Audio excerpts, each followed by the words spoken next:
విఘ్నేశ్వరం విఘ్నశాంత్యై వాణీం వాచః ప్రవృత్తయే గురూన్ గూఢార్థభానాయ ప్రణమామి పునః పునః. ఓం జగద్గురు శ్రీచరణారవిందాభ్యాం నమః. ఓం శన్నో మిత్రశ్చం వరుణః శన్నో భవత్వర్యమా శన్న ఇంద్రో బృహస్పతిః శన్నో విష్ణురుక్రమః. నమస్తే నమో బ్రహ్మణే నమస్తే వాయో త్వమేవ ప్రత్యక్షం బ్రహ్మాసి త్వమేవ ప్రత్యక్షం బ్రహ్మ వదిష్యామి ఋతం వదిష్యామి సత్యం వదిష్యామి తన్మామవతు తద్వక్తారమవతు అవతు మాం అవతు వక్తారం. ఓం శాంతి శాంతి శాంతి. ఓం సహనా భవతు సహనౌ భునక్తు సహ వీర్యం కరవావహై తేజస్వినావధీతమస్తు మా విద్విషావహై. ఓం శాంతి శాంతి శాంతి. మనం వెనుకటి పాఠంలో గాయత్రి 12 రకాలైనటువంటి గాయత్రి మంత్రాలు ఉన్నాయి అని, వాటికి సంబంధించినటువంటి పీఠికాప్రాయమైన విషయాలని గురించి మాట్లాడుకున్నాం. గాయత్రి చాలా గొప్ప మంత్రం. నా గాయత్రియా పరం మంత్రం. గాయత్రి కంటే ఉత్కృష్టమైనటువంటి మంత్రం మరొకటి లేదు అని అన్నారు. అది ఒకసారి వీడియో ఆన్ చేయండి. గురువు గారు వీడియో ఆన్ చేయండి. వీడియో ఆఫ్ చేశారు. మధుకర్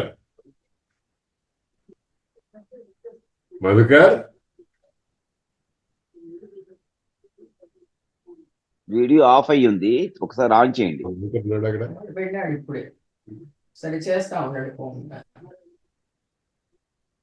కొనసాగించండి, పర్వాలేదు. వచ్చింది సార్. వచ్చిందండి. ఇప్పుడు వచ్చింది సార్. కానీ ఈ గాయత్రి మంత్రాన్ని విశ్వామిత్ర మహర్షి దర్శించి మానవ జాతికి అంతరికి అందించారు. అటువంటి మంత్రం జపము, అర్థజ్ఞానము మొదలైనటువంటి వాటి వల్ల అనేకమైనటువంటి మహాప్రయోజనాలు సమకూడతాయి. అయితే సాధారణంగా లోకంలో అనేకమైన రుచిభేదాలు ఉన్నాయి కాబట్టి ఏకం సత్ విప్రా బహుధా వదంతి అని వేద మంత్రమే ఉంది. ఉన్నది పరమాత్మతత్వం ఒకటే అయినా విప్రులు అంటే విశేష జ్ఞాన సంపన్నులైనటువంటి వాళ్ళు లోకాల్లో రుచి భేదాన్ని బట్టి ఒక్కొక్కడికి ఒక్కొక్క రుచి ఉంటుంది గనక ఆ రుచి భేదాన్ని బట్టి అనేకమైనటువంటి గాయత్రి మంత్రాలని కూడా దర్శించారు. ప్రధానమైనటువంటి సవిత దేవుడుగా కలిగినటువంటి గాయత్రి మంత్రం కంటే ఇతరమైనటువంటి దేవస్వరూపాలు అవన్నీ నిజానికి ఒకటే, నామభేదమే తప్ప తత్వభేదం లేదు. అటువంటి తత్వభేదం లేనటువంటి అనేకమైన గాయత్రి మంత్రాలని ఒక్కొక్కరి అభిరుచికి అనుగుణంగా వాళ్ళు జపం చేసుకుంటారు అని, లేకపోతే అనేకమైనటువంటి స్వరూపాలతో కూడా ఆ ఏకము అద్వితీయము అయినటువంటి పరమాత్మతత్వాన్ని ఆరాధించవచ్చు అనేటువంటి ఒక భావన అనాదిగా మన సంప్రదాయంలో ఉన్నది కనుక అనేకమైనటువంటి గాయత్రి మంత్రాలని మనకు ఈ మహానారాయణోపనిషత్తు ప్రసాదించింది. వాటిని క్రిందటి వారం 2 గాయత్రి మంత్రాలు చెప్పుకున్నాం. పురుషస్య విద్మ సహస్రాక్షస్య మహాదేవస్య ధీమహి తన్నో రుద్ర ప్రచోదయాత్. దీన్ని రుద్రగాయత్రి అంటారు. రుద్రుడు అని అంటే పరమేశ్వరుడు అని స్థూలంగా అర్థము. రుద్ర శబ్దానికి చాలా చాలా రకాలైనవి ఉన్నాయి. రుదం ద్రావయతి రుద్ర అంటే జాడ్యాన్ని తొలగించేవాడు, అజ్ఞానాన్ని తొలగించేవాడు అనేటువంటి ప్రధానమైన అర్థాన్ని తీసుకుని దాని చేత రుద్రగాయత్రి అంటే పరమాత్మ గాయత్రియే. అది వేరే స్వరూపాలతో చూడటం మాత్రమే. మామూలుగా మనం లోకంలో మనం ప్రవర్తించేటప్పుడు ఒక్కొక్క భంగిమలో ఒక్కొక్క ఫోటో తీసుకుంటూ ఉంటాం. ఏ ఫోటో ఏ భంగిమలో ఉన్న వ్యక్తి ఒకడే అవుతాడు. అదేవిధంగా ఈ గాయత్రి మంత్రంలో కూడా పరమాత్మ యొక్క స్వరూపాలని అనేక విధాలుగా మనకు అందించి వీటిని జపం చేసుకుని బాగుపడండి అని వేదమాత మనకు చెప్తోందనమాట. పురుషస్య విద్మ సహస్రాక్షస్య మహాదేవస్య ధీమహి తన్నో రుద్ర ప్రచోదయాత్. తత్పురుషాయ విద్మహే మహాదేవాయ ధీమహి తన్నో రుద్ర ప్రచోదయాత్. స్థూలంగా ఈ రెండు మంత్రాలని గురించి వెనుకటి పాఠంలో మనం అనుకున్నాం. ఒక్కసారి ఈ రెండవ మంత్రాన్ని గురించి సంభావన చేద్దాం. తత్పురుషాయ మహాదేవాయ విద్మహే తత్పురుషం మహాదేవం ధీమహి తన్నో రుద్ర ప్రచోదయాత్ అని ఇందులో వాక్యాలు. ఈ ఆయా దేవతలకు సంబంధించినటువంటి గాయత్రి మంత్రంలో లోక సామాన్యంగా ఉండేటువంటి విభక్తులు కొంచెం మార్పుతో ఉంటూ ఉంటాయి. మామూలుగా తత్పురుషాయ అనేది చతుర్థి విభక్తిలో ఉంది. చతుర్థి విభక్తికి ఏమిటంటే సంప్రదానము అంటారు. సంప్రదానం అంటే ఏదైనా ఒక వస్తువుని త్యాగం చేసేటప్పుడు పుచ్చుకునేటువంటి వ్యక్తిని సంప్రదానం అంటారు. బ్రాహ్మణుని కొరకు గోవును ఇచ్చెను అని అంటే బ్రాహ్మణుడు సంప్రదానం. కానీ అతనిని గురించి తెలుసుకోవాలి అన్నప్పుడు సాధారణంగా ద్వితీయ విభక్తి కర్మవాచకానికి వచ్చేటువంటి ద్వితీయ విభక్తి రావాలి. అంటే తత్పురుషం అని ఉండాలి. కానీ తత్పురుషాయ అని చతుర్థి విభక్తిలో ఉంది. ఇట్లా విభక్తిలో మార్పు ఉండటం అనేటువంటిది వేద మంత్రాల్లో చాలా విడిగా చాలా ప్రఖ్యాతంగా ఉంటుందన్నమాట. దాన్నే ఆర్ష ప్రయోగము అంటారు. వైదిక వ్యాకరణం అనేటువంటిది ఒకటి ఉంది ప్రత్యేకించి.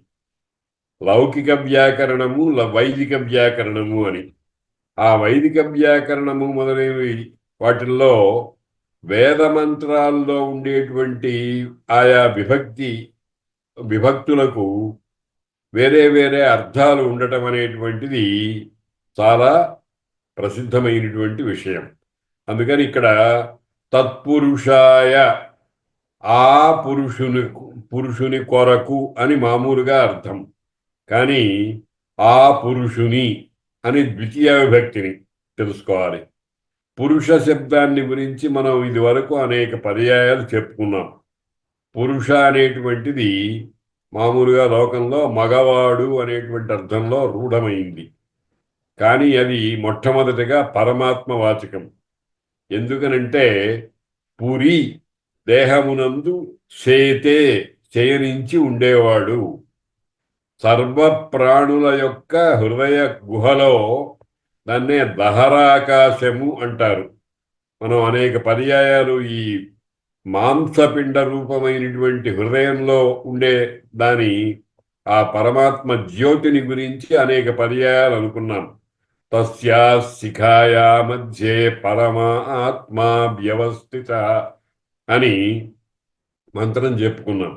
కాబట్టి పురము అంటే దేహం, దేహము అని అంటే రక్త మాంసాదులతో, అవయవాలతో, ఎముకలు మొదలైనటువంటి కొత్త ధాతువులతో, 10 రకములైనటువంటి వాయువులతో, ప్రాణము, అపానము, వ్యానము, ఉదానము, సమానము అని నాగము, కూర్మము, కృకరము, దేవదత్తము, ధనంజయము అనేటువంటి ఉపవాయువులు వీటన్నిటితో కలిసి కదలాడుతూ ఉండేటువంటి ఒక మానవ యంత్రం ఏదైతే ఉందో దానిని దేహము అని అంటున్నాం. దేహము అని ఎందుకు అంటున్నారంటే అవి పుట్టినప్పుడు ఉండేటువంటి బరువు, ప్రమాణము మొదలైన వాటి కంటే క్రమక్రమంగా పెరుగుతుంది.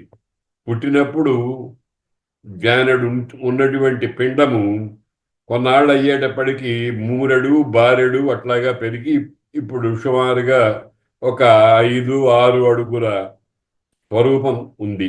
పుట్టినప్పుడు ఓ 2 కేజీలో ఎంతో ఉండేటువంటి ఆ దేహము పెరిగిన తర్వాత 70-80 కేజీల దాకా వస్తోంది. కాబట్టి దీన్నే ఉపచయము అంటారు, అంటే పెరగటం, పెంపొందటం. అటువంటి ఉపచయము కలిగిన దానిని దేహము అని అంటారు. కాబట్టి సర్వదేహములయందు మధ్యలో ఈశ్వర సర్వభూతానాం హృద్దేశే అర్జున తిష్టతి అని భగవంతుడు చెప్పాడు గనక ఆ హృదయం అనేటువంటి దేశంలో పరమాత్మ ఉన్నాడు అని భగవద్గీత దాన్ని స్మృతి అంటారు, స్మృతి ప్రమాణము. దేనికైనా సరే మనం మూడు రకాలైనటువంటి ప్రమాణాలను తీసుకోవాలి. ఒకటి శృతులు, 2 స్మృతులు, 3వది పురాణేతిహాసాలు. ఈ 3లో ఏదైనా సరే, లేకపోతే 3 ఉంటే చాలా గొప్పది. అటువంటి స్మృతిలో ఏం చెప్తున్నాడు? ఈశ్వర సర్వభూతానాం హృద్దేశే అర్జున తిష్టతి అని భగవంతుడు వాసుదేవ పరమాత్మ చెప్పాడు గనక ఈ శరీరంలో హృదయము అనేటువంటి దేశంలో, దేహ భాగంలో, అక్కడ నాడీ మండలంలో, ఆ లోపల ఉండేటువంటి దారపు బంతిలాగా అనేకమైనటువంటి సిరలతో బాగా చిక్కగా అల్లుకొని ఉన్నటువంటి ప్రదేశంలో నీ నీవార సూకంలాగా, వరి ముల్లులాగా సన్నగా ఉండేటువంటి ఒకానొక భాగంలో ఒక జ్వాల ఉంది. దాని మధ్య పరమాత్మ ఉన్నాడు అని మహానారాయణ మంత్రమే చెప్తోంది. దాన్ని బట్టి తత్పురుషాయ అంటే ఆ పురుషుడు, అంటే ఆ పరమాత్మ రూపమైనటువంటి హృదయ గుహలో ఉండేటువంటి జ్యోతి రూపంలో ఉన్న ఆ స్వరూపం అన్నమాట. అటువంటి సత్పురుషాయ విద్మహే, దాన్ని గూర్చి మేము తెలుసుకుంటాము అని అన్నారు. అంటే తెలుసుకుంటాము అంటే అర్థం ఏమిటంటే మానవుడు అయిన వాడు ఉత్తమ గతిని సాధించదలుచుకున్నటువంటి వాడు పురుష శబ్దవాచ్యుడైనటువంటి పరమాత్మతో ఐక్యం సంపాదించాలి అనేటువంటి ప్రయత్నం ఉన్నటువంటి వాడు మొట్టమొదటి దాని స్వరూపాన్ని తెలుసుకోవాలి. విద్మహే, మేము తెలుసుకుంటాము అన్నారు. ఈ బహువచనాన్ని గురించి నేను ఇదివరకు చెప్పాను. మన సనాతన భారతీయ సంప్రదాయంలో చిన్నినా పొట్టకు శ్రీరామ రక్ష అనేటువంటి భావన లేదు. అందరూ సుఖపడాలి అనేటువంటి భావన ఉంది. ఆ దృష్టితో మేము తెలుసుకుంటాము అని బహువచనం అన్నారు. ఈ మహాప్రయోజనం నాకొక్కడికే దక్కాలి అనేటువంటి సంకుచిత భావన భారతీయుడికి లేదన్నమాట. అందరూ బాగుపడాలి. అందుకనే విద్మహే అని బహువచనం. విద్మహే అనేటువంటిది ఉత్తమ పురుష బహువచన క్రియ. తెలుసుకుంటాము అని దానికి అర్థం అన్నమాట. తత్పురుషాయ విద్మహే. ఆ తత్పురుషుడు మరొక స్వరూపంతో కూడా మనకు దర్శనం ఇస్తూ ఉంటాడు. ఏమిటా స్వరూపము అంటే మహాదేవుడు. మహత్ చాలా గొప్పది. అంటే దేనికంటే గొప్పది లేదో అటువంటి దివ్యత్వం కలిగినటువంటి తత్పురుషుడు, ఆ హృదయంలో ఉండేటువంటి పరమాత్మ జ్యోతి. కాబట్టి ఆ మహాదేవుణ్ణి ధీమహి, ధీమహి అని అంటే మేము ధ్యానం చేస్తాము, ధ్యాయేమ అని. ధీమహి అనేది వైదికమైనటువంటి లౌకిక వ్యాకరణానికి లొంగనటువంటి రూపం. ధీమహి అనేటువంటిది లోకంలో మనం వాడకూడదు. ఆ అర్థం కలిగినటువంటి శబ్దము ధ్యాయేమ, మేము ధ్యానం చేస్తాము అని. అటువంటి మహాపురుషుడు, మహాదేవుడు అనేటువంటి పరమాత్మకు ఉపాసకుల కార్యార్థము రూపకల్పన చేసుకున్నటువంటి కైలాసంలో ఉండేటువంటి పరమశివ రూపంలో మనకు తెలియవచ్చేటువంటి మహాదేవుడు అనేటువంటి ఏ తత్వమైతే ఉన్నదో ఆ తత్వాన్ని మేము ధ్యానం చేస్తూ ఉంటాము. అంటే మనం ఈ మంత్రం చదువుకునేటప్పుడు మన వాక్కు, మన కాయము, మన మనస్సు మూడు కూడా ఒక్కటి అయి కైలాసము అనేటువంటి ప్రదేశంలో ఉన్నటువంటి పార్వతీ పరమేశ్వర రూపముగా మనకు తెలియవచ్చేటువంటి మహాదేవుని దగ్గరకు వెళ్ళిపోవాలి. కైలాసం ఎక్కడుందండి అని అంటే, కైలాసము మనమే, మన శరీరంలోనే ఉన్నది. ఆ కైలాసాన్నే మనం హృదయ గుహగా భావన చెయ్యాలి. అదే వైకుంఠం కూడా.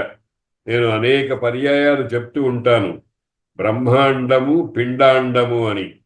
ఈ బ్రహ్మాండములో ఏదైతే ఉందో అవన్నీ పిండాండము, ఈ దేహము అనేటువంటి దాంట్లో ఉన్నాయన్నమాట.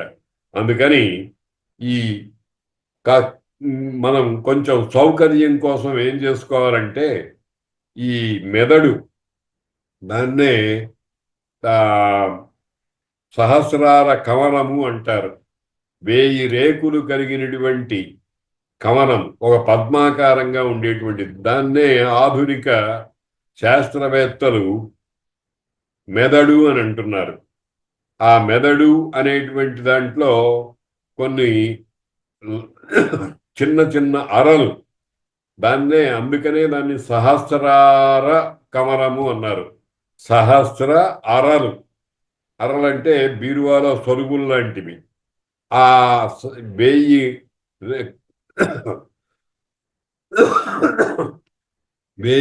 అరలు కలిగినటువంటి ఒక పద్మాకారంగా ఉండే మెదడు అనేటువంటి ఆ అవయవ భాగం ఏదైతే ఉందో దాంట్లో ఉన్నాయన్నమాట. అటువంటి కమలాన్ని మనం కైలాసంగా భావన చేస్తే, అక్కడ మూలాధారంలో ఉండేటువంటి కుండలిని అనేటువంటి శక్తి స్వరూపం అనేటువంటిది యోగ మార్గం ద్వారా మెల్లగా మేల్కొని, దాన్ని మేల్కొల్పుకోవాల్సింది మన పని.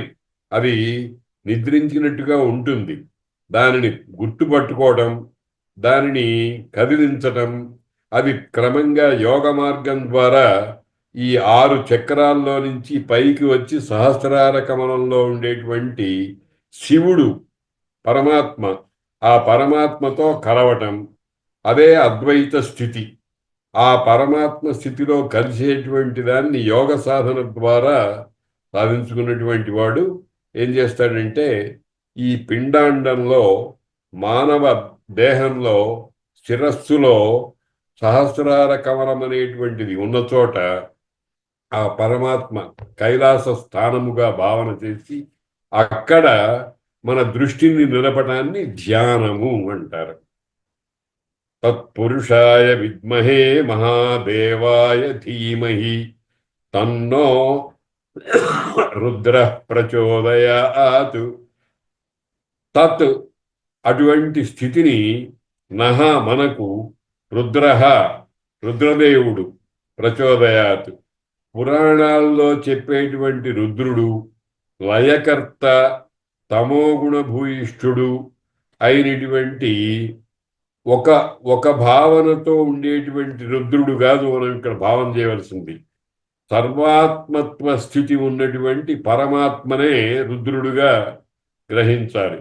అటువంటి రుద్రుడు మన బుద్ధి వృత్తులను ప్రచోదయాత్, ప్రచోదన చేయుగాక. ప్రచోదన చేయటం అంటే ఏమిటంటే పురికొల్పటం అంటారు. ఏదైనా పిల్లవాడిని ఆ తల్లి రా రా అని పిలిచి తన దగ్గరకు ఏ రకంగా అయితే చేర్చుకుంటుందో ఆ రకంగా మన హృదయంలో నిగూఢంగా ఉండేటువంటి బుద్ధి శక్తులు అనేటువంటి వాటిని ఆ పరమాత్మాభిముఖంగా ప్రసరించేట్టుగా ప్రచోదన చేయుగాక అని ఈ గాయత్రి మంత్రానికి అర్థం అన్నమాట. అంటే దీంట్లో కొన్ని తెలుసుకోదగినటువంటి అంశాలు ఉన్నాయి. మనం భగవంతుడు మనకు వాక్ శక్తి ఇచ్చాడు, భావనా శక్తి ఇచ్చాడు, క్రియాశక్తి ఇచ్చాడు. అంటే మాట్లాడే శక్తిని ఇచ్చాడు, భావన చేసేటువంటి శక్తిని ఇచ్చాడు. దానికి అనుగుణంగా కాళ్ళు చేతులు మొదలైనటువంటివి కర్మేంద్రియాలని ఏవైతే అంటున్నామో వాటినన్నింటినీ కూడా ఆయా పనులు చేయటానికి సమర్థంగా చేసుకునేటువంటి శక్తిని ఇచ్చాడు. మనం మనం చేయవలసింది ఏమిటంటే ఆయా 3 కరణాల్లో ఉండేటువంటి శక్తుల్ని గమనించి మనము ఆ శక్తుల్ని ఎక్కడ కేంద్రీకరించినట్టయితే మనకు మహాఫలం లభిస్తుందో దాని మీద లభింపజేయటం అనేటువంటిది, దాని మీద నెలకొల్పేట్టుగా ఉండటం అనేటువంటిది అది భగవంతుని యొక్క అనుగ్రహం చేతనే కలగాలి. అందుకనే ఈ మంత్రం ఏం చెప్తోంది? ప్రచోదయాత్, మమ్మల్ని చోదనం అంటే పురికొల్పటం. వెళ్ళు వెళ్ళు అక్కడికి అని మనని ముందరికి తీసుకువెళ్ళటం అనమాట. కాబట్టి ఆ ప్రచోదనము అనేటువంటిది భగవంతుని యొక్క పరమాత్మ యొక్క అనుగ్రహం చేత కానీ కలగదు కనుక ఆ కలిగించుకోవటానికి మనం ఈ ప్రార్థన చేయాలి. ప్రచోదయాత్, ప్రచోదన చేయుగాక. ఎవరు ప్రచోదన చేయాలి? రుద్రుడు. ఆయన ఎటువంటి వాడు? మహాదేవుడు. ఇంకా ఎటువంటి వాడు? తత్పురుషుడు. ఈ ఒక్కొక్క పదం యొక్క అర్థాన్ని సమం చేసుకుని మనస్సులో కళ్ళు మూసుకుని హృదయం అనేటువంటి కేంద్ర స్థానంలో ఆ రుద్రుణ్ణి భావన చేస్తూ మనము ఏమి కావాలో అడగాలి.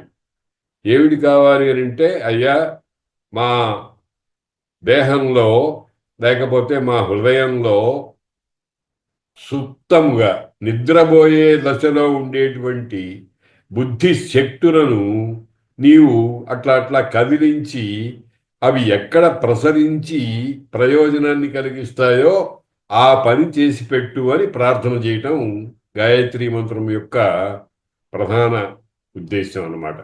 తత్పురుషాయ విద్మహే మహాదేవాయ ధీమహి తన్నో రుద్ర ప్రచోదయాత్. ఇది ఒక మంత్రం. అట్లాగే ఇంకొక మంత్రం, తత్పురుషాయ విద్మహే వక్రతుండాయ ధీమహి తన్నో దంతి ప్రచోదయాత్. వెనక మంత్రాన్ని ఈ మంత్రాన్ని కొంచెం పోల్చుకు చూసుకుంటే చాలా పదాలు అక్కడ ఇక్కడ సమానంగా ఉన్నాయి.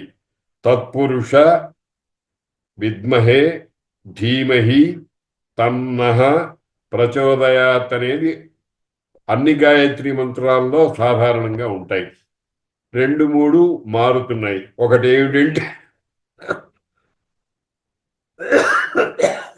ఒకటేమిటంటే వక్రతుండ అనే మాట ఒకటి, దంతి అనేటువంటి మాట ఒకటి మారినాయి. తక్కినవన్నీ వెనక మంత్రంలో ఉండేటువంటి పదాలే. ఆ రెండింటిని మాత్రము మనము అక్కడ ఉండేటువంటి పదాల కంటే భిన్నంగా కలుపుకొని అర్థం చెప్పుకోవాలి. వక్రతుండు, వక్ర అంటే వంకరగా ఉండేటువంటి తుండము కలిగినటువంటి వాడు. అంటే గణేశ్వరుడు, విఘ్ననాయకుడు, విఘ్నపతి.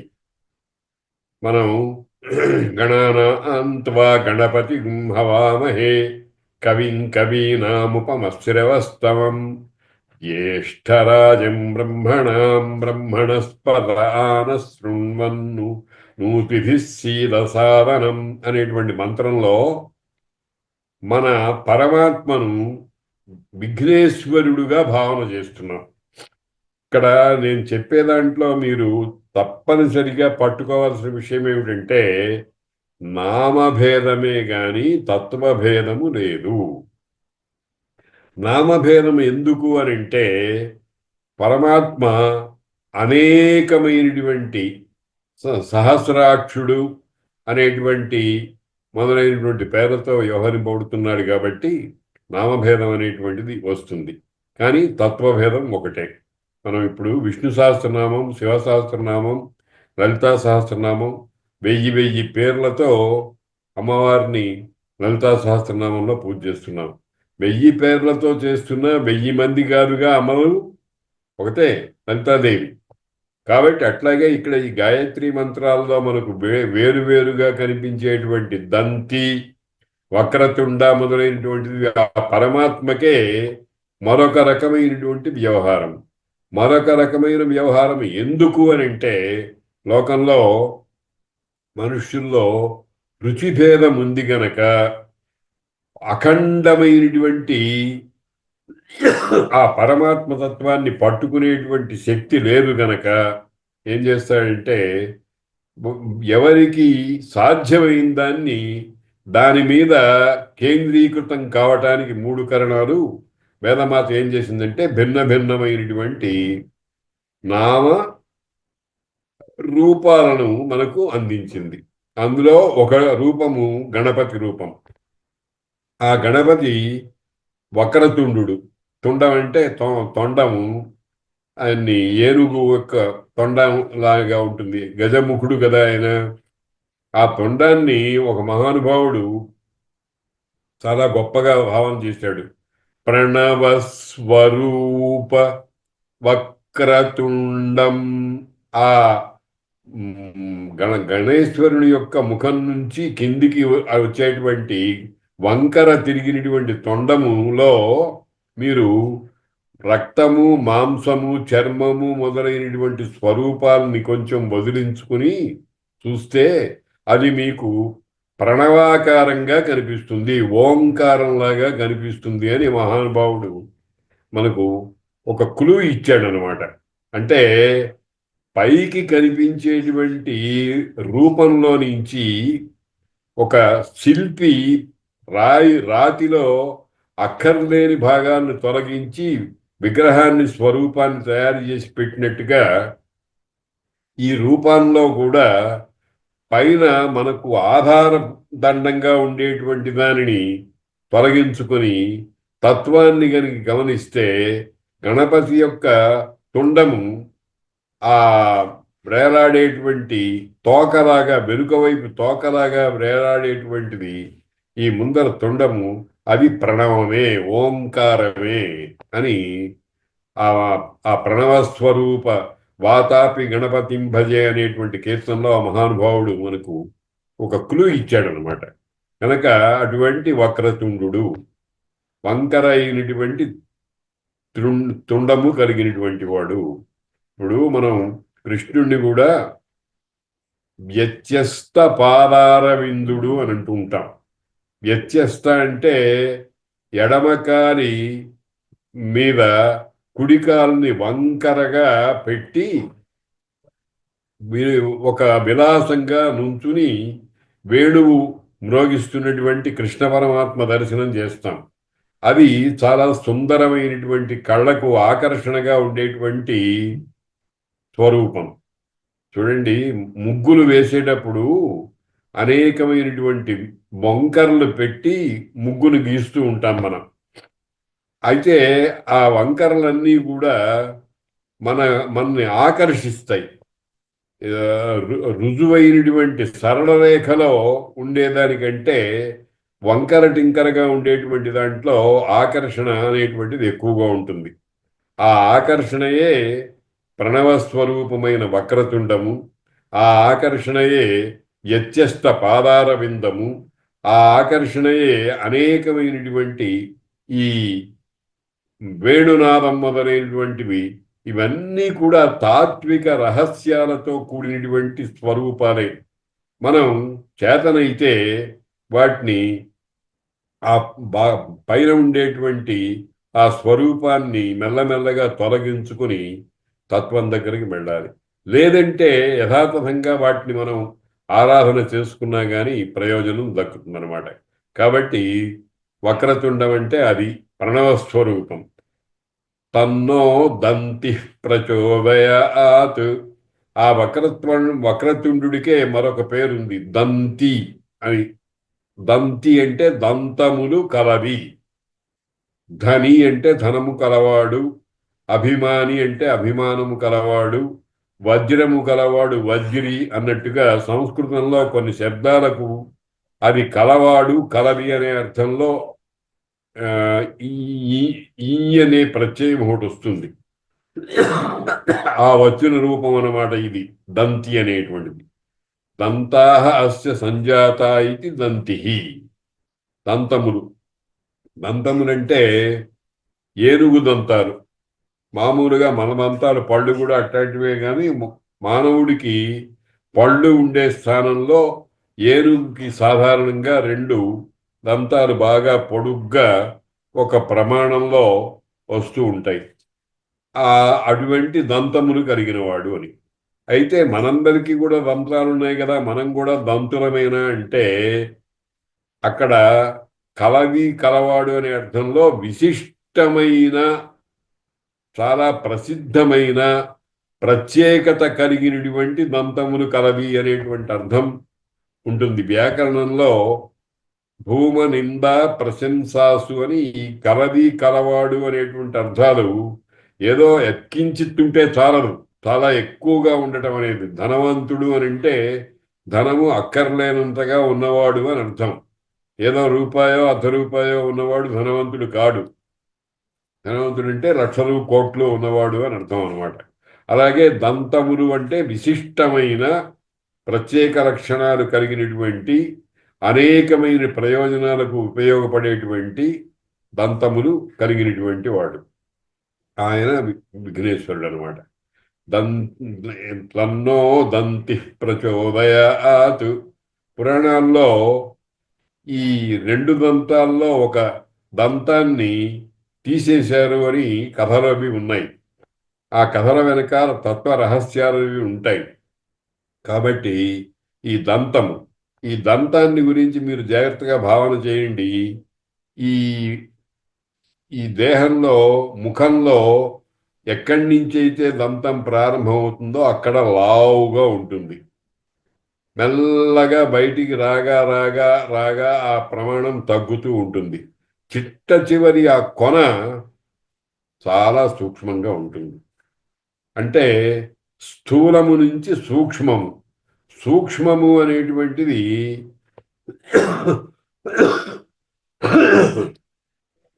సూక్ష్మము అనేటువంటిది చాలా ఎక్కడికైనా చొచ్చుకుపోగలిగినటువంటి స్థితిని సూచిస్తుంది. అది జ్ఞానస్వరూపానికి సంకేతం అన్నమాట. అటువంటి దంతి విఘ్నేశ్వరుడు మన మన బుద్ధిశక్తులను ప్రచోదన చేయుగాక. వక్రతుండాత్మకమైన విఘ్నేశ్వరుడు. విఘ్నేశ్వరుడిలో ప్రధానమైనటువంటి ద్రవ్యం ఏమిటంటే తొండము, ఏకదంతమును, తోరపు బొజ్జయు, వామహస్తమున్ అని మనం బాగా తెలుగులో చక్కటి పద్యం ఉంది. ఈ పద్యం వెనకాల అంతా కూడా పరమ వేదాంత రహస్యాలన్నీ ఉన్నాయి. కాబట్టి అటువంటి దంతం ఆ పద్యంలో తొండము, ఏకదంతమును, తోరపు బొజ్జయు అని వరసందే. అందులో మొదటిదేమో వక్రతుండ అనేటువంటి వేదవాక్యానికి వ్యాఖ్యానం.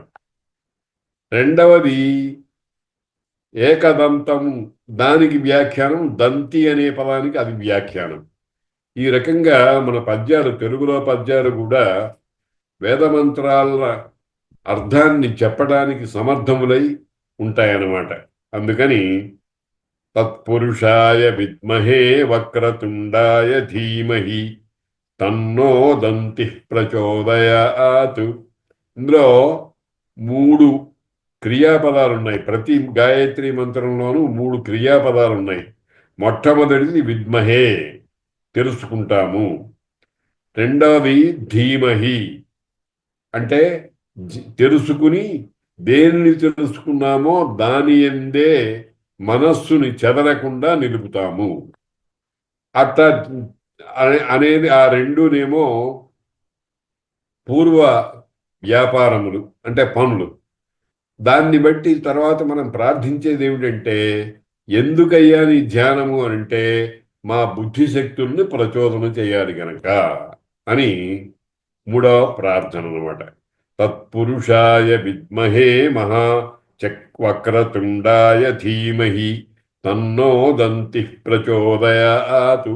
ఇప్పుడు ఈ ఈ 3 మంత్రాల్లో చెప్పినటువంటి వేదనము, ధ్యానము, ప్రచోదనము అనేటువంటివి అన్ని మంత్రాల్లోనూ అవే వస్తాయి. ఆ మధ్యలో దేనిని తెలుసుకోవాలో, దేనిని మనం ధ్యానం చేస్తామో, ఏది మనకు ప్రచోదన కలిగిస్తుందో అనేది తేడాగా కనిపిస్తాయి.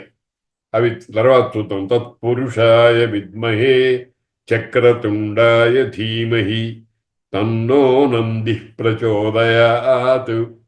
ఇందులో నంది, నంది అంటే శివుని వాహనం. శివుని వాహనం అంటే మామూలుగా వృషభం, ఎద్దు. ఆ శివుడు ఎద్దునెక్కుతాడు, విష్ణువు గద్దనెక్కుతాడు అని చమత్కారంగా ఎద్దునెక్కువాడు గద్దనెక్కువాడు అని ఇట్లాగా మనం తెలుగులో పాటలు పాడుతూ ఉంటాం. ఇవన్నీ సంకేతాలు. ఆ ఎద్దు వృషభము అని అంటే ఏమిటంటే శబ్ద బ్రహ్మమే వృషభము. శబ్ద బ్రహ్మము, శబ్ద బ్రహ్మము అంటే ఓంకారం నుండి వెలువడినటువంటి వేదం అంతా కూడా శబ్ద బ్రహ్మం అనమాట. ఆ శబ్ద బ్రహ్మాన్నే వృషభాకారంగా ఒక మంత్రం వివరిస్తోంది. సప్త సప్తహస్తశ్చతుశృంగ సప్తహస్తో ద్విశీర్షక త్రిపాద్ ప్రసన్నవదన సుఖాసీన స్తుతిస్మిత మొదలైన మంత్రాలు ఉన్నాయి. అవి ఆ సప్త విభక్తులు, 3 లింగాలు, మరి కొన్ని అక్షరాలు, నాదము మొదలైనటువంటి కలిగినటువంటి వేద మంత్రం ఏదైతే ఉందో ఆ వేద మంత్రాన్నంతటినీ కూడా ఒక వృషభ స్వరూపంలో, వృషభో రోరవీతి అని మంత్రం ఉంది.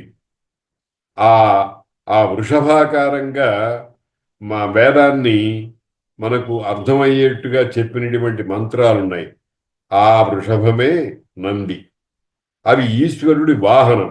అంటే అర్థం ఏమిటంటే, మనకు బజార్లో కనిపించేటువంటి ఒక దున్నపోతును, ఆ గొల్ల పిల్లవాడు, ఒక ఆవుల్ని కాచుకునేటువంటి వాడు దాని మీద ఎక్కి నడుస్తూ ఉంటాడు చమత్కారంగా. ఇవి మనకు తెలిసినటువంటి విషయం. దీని ద్వారా మనం భగవంతుడి దగ్గరికి వెళ్ళాలి. ఈ వృషభము వేదము అనుకున్నాము. ఆ వేదము పరమేశ్వరుణ్ణి వహిస్తుంది. అంటే వేదం ద్వారా పరమాత్మ యొక్క తత్వాన్ని మనం తెలుసుకుంటాం అన్నమాట. ఈ వాహనము వేదము, వాక్ష్యుడు పరమాత్మ. అయితే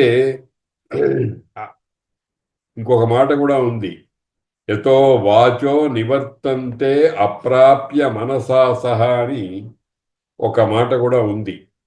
అంటే భగవంతుణ్ణి వాక్కు గాని మనస్సు గాని పట్టుకోలేదు అని. దానికి అర్థం ఏమిటంటే, ఏదో లోక వస్తువుల్లాగా దొరికేది కాదు పరమాత్మ. దానిని గురించి అనేకమైనటువంటి సాధనలు చేసి పట్టుకోవాలి అని చెప్పడంలో అర్థం అన్నమాట. కాబట్టి ఇక్కడ చక్రతుండు అని అంటే, నంది అని అంటే వేదము అనేటువంటిది. చక్రం అంటే గుండ్రంగా ఉంటుంది, గుండ్రంగా ఉండటం అంటే ఆద్యంత శూన్యంగా ఉండటం. ఇక ఎక్కడ మొదలవుతుంది, ఎక్కడ చివరవుతుంది అనేది తెలియకుండా ఉంటుంది. మనం చెప్పాం చిన్ముద్ర ఉన్నప్పుడు బొట్టన వ్రేలును చూపుడు వ్రేలు రెండు కలిస్తే ఏర్పడేటువంటి వర్తులమైన ఆకారం ఉంది. ఆ ఆకారమే మరి చిన్ముద్ర అని చెప్పుకున్నాం.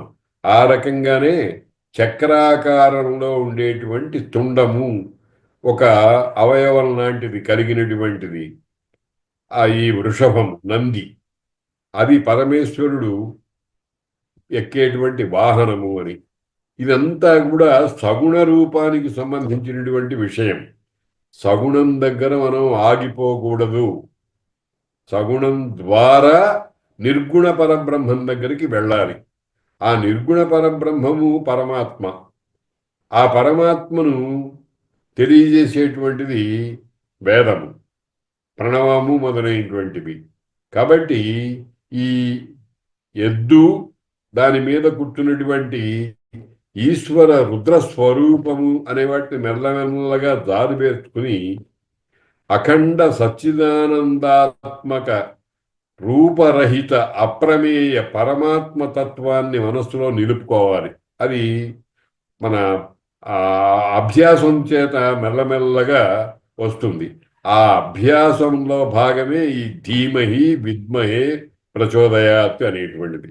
తత్పురుషాయ విద్మహే చక్రతుండాయ ధీమహి తన్నో నంది ప్రచోదయాత్ అని ఇక్కడ వృషభ వాహనము, పరమేశ్వరుని యొక్క వృషభ వాహన రూపమైనటువంటి వేదాన్ని, పరబ్రహ్మాత్మకమైనటువంటి శివస్వరూపాన్ని తెలుసుకొని ధ్యానం చేసి ప్రార్థించండి, మా బుద్ధిశక్తుల్ని ప్రచోదన చెయ్యి అని మంత్రం యొక్క అర్థం అన్నమాట. అలాగే తత్పురుషాయ విద్మహే మహాసేనాయ ధీమహి తన్న షణ్ముఖ ప్రచోదయాత్. ఇందాక మొట్టమొదట రుద్రుడు పరమేశ్వరుడు, తర్వాత రెండవ మంత్రం ఏం చేసింది, గణపతిని చెప్పింది. మూడవ మంత్రం ఇప్పుడు వచ్చేటువంటి ఐదవ మంత్రం ఏం చేస్తోందంటే కుమారస్వామిని చెబుతోంది. కుమారస్వామి అంటే మనం పురాణాల్లో పార్వతీ పరమేశ్వరులకు గణేశ్వరుడు కుమారస్వామి ఇద్దరు కుమారులు అని కొన్ని చిత్రమైన కథలవి కూడా చెప్తూ ఉంటారు. నిజానికి కుమారస్వామి అన్న పరమాత్మయే, గణపతి అన్న పరమాత్మయే. అందుకనే శంకర భగవత్పాదుల వారు షణ్మత స్థాపనాచార్య అని వారికి బిరుదుంది.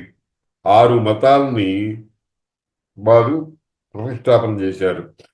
అవేమిటంటే శైవము, వైష్ణవము, శాక్తము, గాణాపతము, సౌరము, శాక్తము, కౌమారము అని.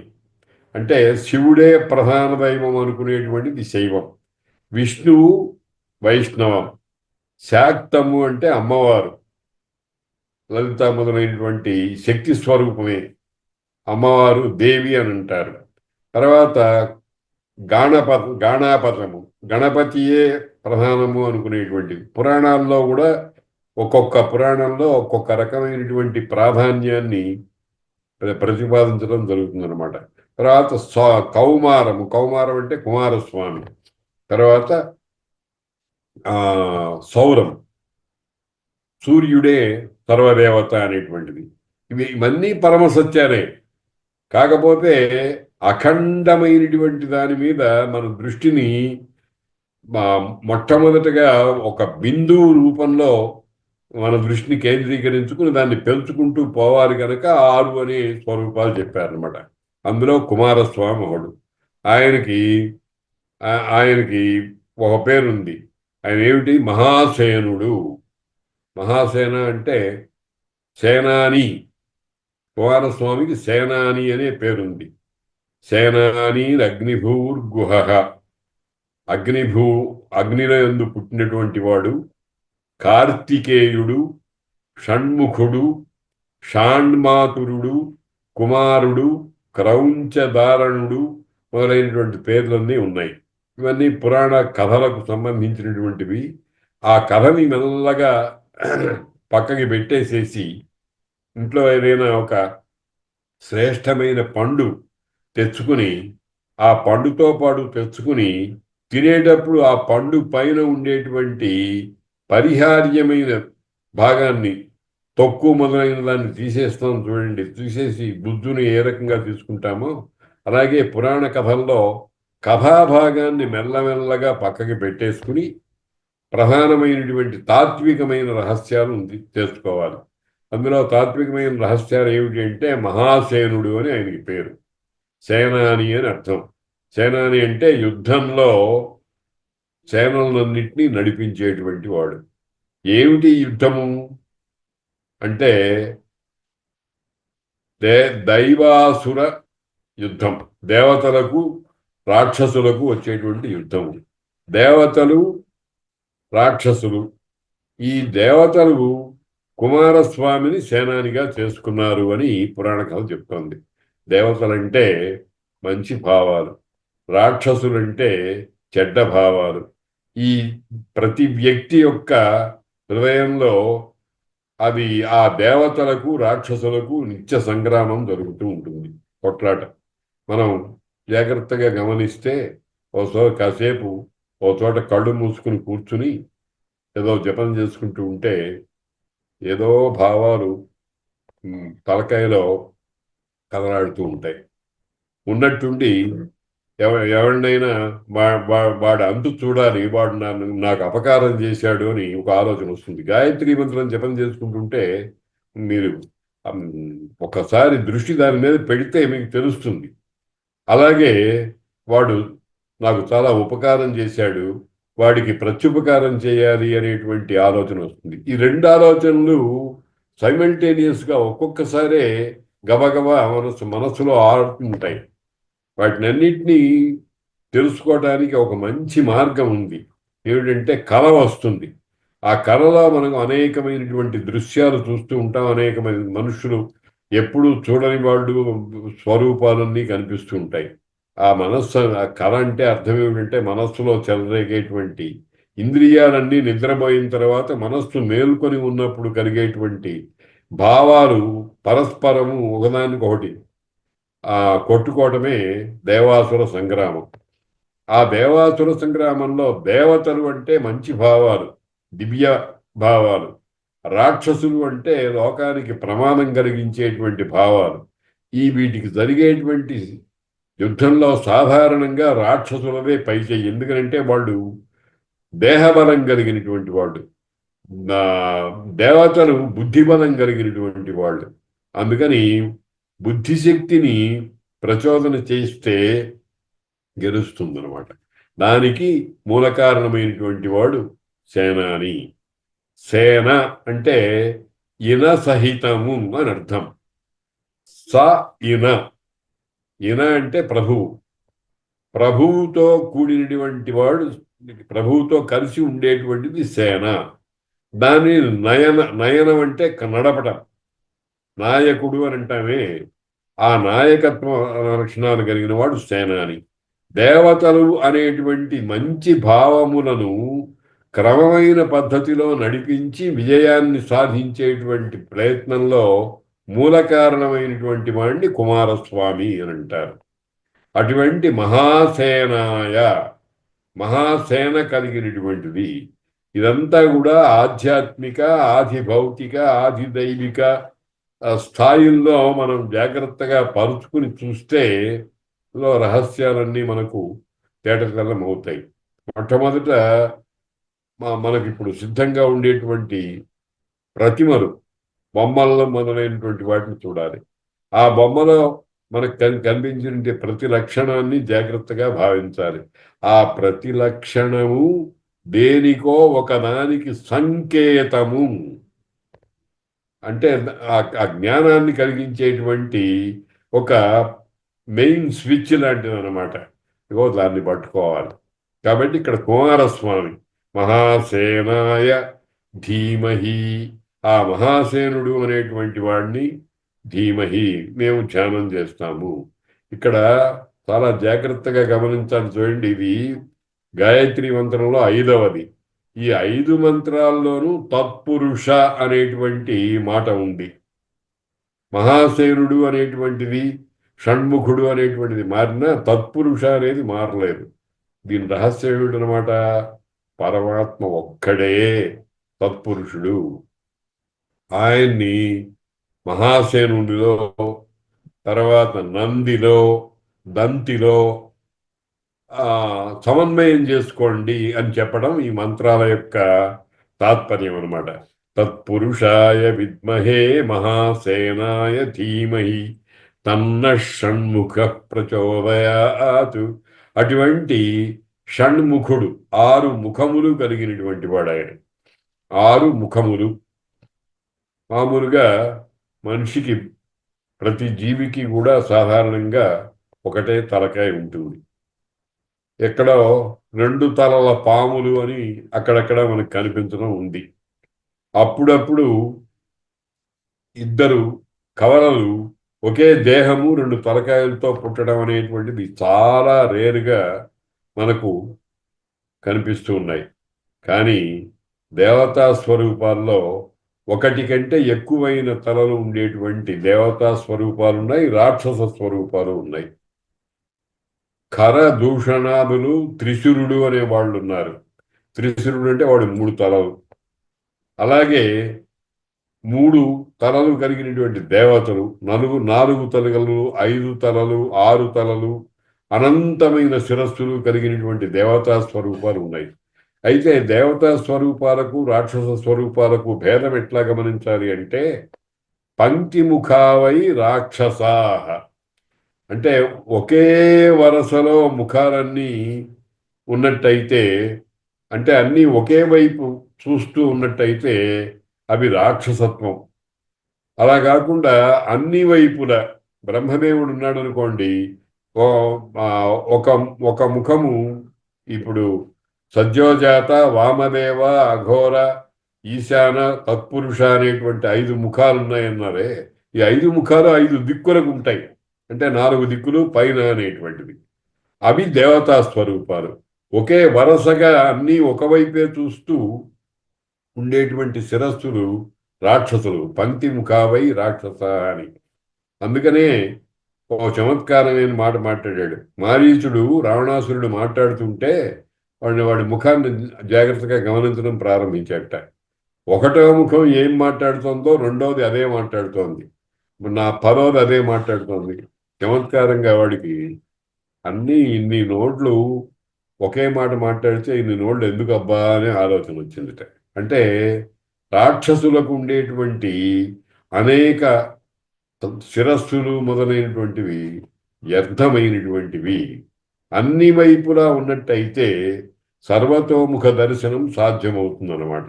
కాబట్టి షణ్ముఖ, 6 ముఖములు కలిగినటువంటి వాడు. ఈ షణ్ముఖత్వం వెనకాల కూడా కొన్ని రహస్యాలు ఉన్నాయి. వాటిని వచ్చే పాఠంలో చూద్దాము.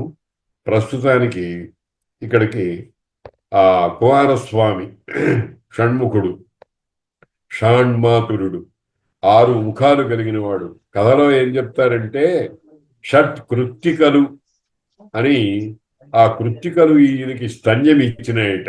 అంటే పాలు, ఆ పాలు మా పాలు తాగాలని వాళ్ళు ఈ పిల్లవాడిని దగ్గరకు తీసుకుంటూ ఉంటే వాళ్ళని అనుగ్రహించడం కోసం ఒక ముఖం ఉండేటువంటి దేవుడు 6 ముఖాలని తయారు చేసుకుని 6 స్తన్యాన్ని ఒకసారే పానం చేశాడు అని చమత్కారంగా కథ చెప్తారు. దాని వెనకాల అనేకమైన రహస్యాలున్నాయి. వాటిని మళ్ళీ తర్వాత చెప్పుకుందాం. ప్రస్తుతానికి ఇక్కడ పాడు. తత్పురుషాయ విద్మహే మహాసేనాయ ధీమహి తన్న షణ్ముఖ ప్రచోదయాత్. కుమారస్వామి అనే పేరుతో వ్యవహరించేటువంటి పరమాత్మ మా బుద్ధిశక్తులను ప్రచోదన చేయుగాక. ప్రచోదన చేసి తనలో తన వైపుగా మనం ప్రయాణం చేసేటువంటి అవకాశం కల్పించుగాక అని ఈ ప్రార్థనలో ఉండేటువంటి పరమార్థం. ఇవాళకి స్వస్తి.